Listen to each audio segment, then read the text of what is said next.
class, which they've helped shrink through NAFTA and WTO and all the ways they've crushed opposition to corporate power. Corporate power has crushed so much of its opposition, they've brought trade unions to their knees. They made it almost impossible for industrial or commercial workers to even form a trade union because of the Taft-Hartley law and other obstructive laws that no other Western country puts before its workers.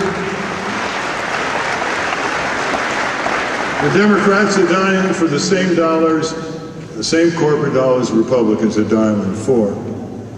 And they don't even bother covering it up. They're being wined and dined by the corruptors, the corporate predators, the corporations who have ripped off American consumers and workers, who depleted their pensions, who are outsourcing your jobs when you get out of college, who are saying to you when you get out of college, you got a skill, but try getting a good paying job. Try getting affordable housing. Try getting affordable health insurance. Try getting anything that your forebears were able to get. You know what you're doing? I'm talking to the younger people in the audience. You're the first generation that's ever polled and said they're not going to be as well off as their parents. That's right. And the indicators are all coming down. More and more, millions and millions of Americans not making a living wage, not even close. Walmart wages, McDonald's wages, Kmart wages. Millions and millions of people who have to get sick or become sicker or even die because they can't afford health insurance. Just think of that. This is the richest country in the world. And the Institute of Medicine of the National Academy of Science, just to give you a fact, says 18,000 people a year in this country die because they can't afford health insurance. That's 6 9/11s. Washington turned the country upside down after 6 9/11s in a lot of bad ways, as we know. They don't turn the country upside down. For 58,000 people who die every year from work-related diseases in the mines and foundries. They don't turn the country upside down for 65,000 Americans who died from asphyxiation or cancer due to air pollution. They don't turn the country upside down. 100,000 Americans who died from medical negligence and malpractice in hospitals. They don't turn the country upside down for any form of violence, however preventable it is, if its source is corporate crime, corporate negligence, corporate greed, and corporate power.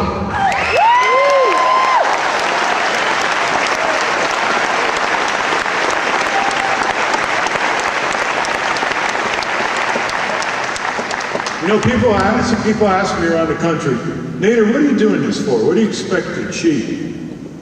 Look at what we've achieved tonight. You have seen the young leaders of the future on this stage. You have seen not only veteran advocates like Cindy Sheehan, you've seen Ashley Sanders, you've seen Rosa Clemente, you've seen Nellie McKay,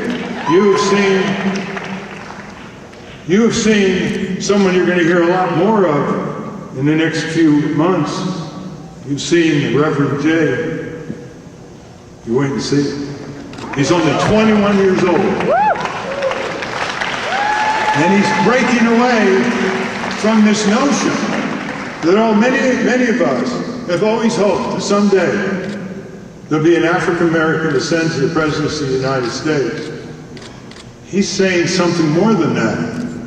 He's saying that's not enough. That may be an unprecedented career move into the White House, but it's got to mean more than that. It's got to mean standing up to the corporate subjugation of the American people. It's got to mean pushing forward a war against poverty. It's got to mean coming from your background, something more than if it was just a white man or woman in the White House. It's got to mean a peculiarly insistent sensitivity to the bottom 100 million Americans in this country who are at the bottom of the income scale.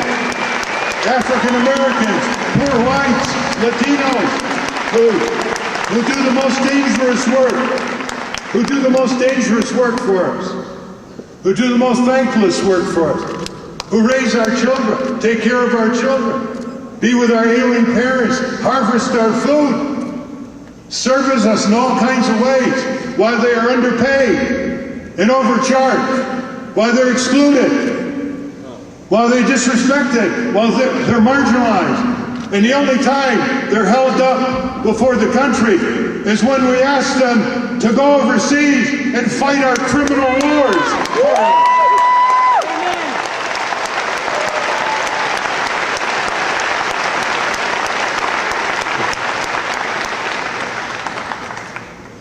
The volunteers that made this gathering possible, I want to thank them, and I have to thank them anonymously.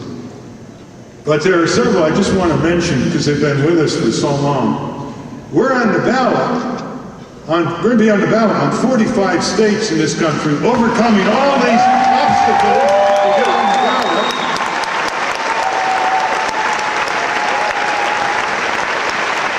Because of our home office in Washington, the people working here, because of Christina Tobin and Jason Kafori, Toby Heaps, and others who were magnificently skilled and determined, who basically took ballot access drives to a new level in just a matter of weeks. This is a Herculean effort, and one of the purposes of our campaign is to clear away these ballot access hurdles and open up the ballots to diverse candidates, to third-party and independent candidates. It's a major civil liberties issue, a major civil rights issue. Voter rights aren't worth as much without candidates' rights giving them more choice on the ballot. And candidate rights aren't worth much unless we clear the way and get rid of the obstructions to voter rights and actually count the votes accurately for a change.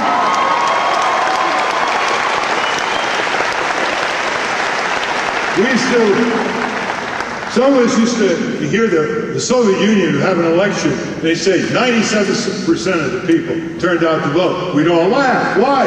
Because there's only one candidate on the line.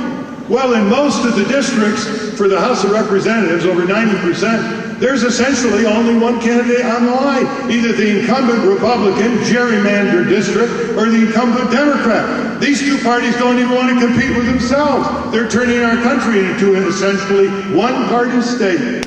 And that is not democracy by any measure of even a weak democracy. There's no election without a contest. There's no election without a contest. The contest has at least two competitive candidates. We're left with one, and then the people who do want to run are turned off because, and I've seen this so often, I say to people around the country, you seem like you want to run for office, for city council, for mayor, for state legislature, for governor, for senator. Why aren't you doing it? You're very politically astute, you're motivated, and uniformly they say, well, we really don't want to do it because don't you know that politics is such a dirty game? That really riles me up. Politics in ancient Greece, that word was an antidote to autocracy. It was a wonderful democratic word.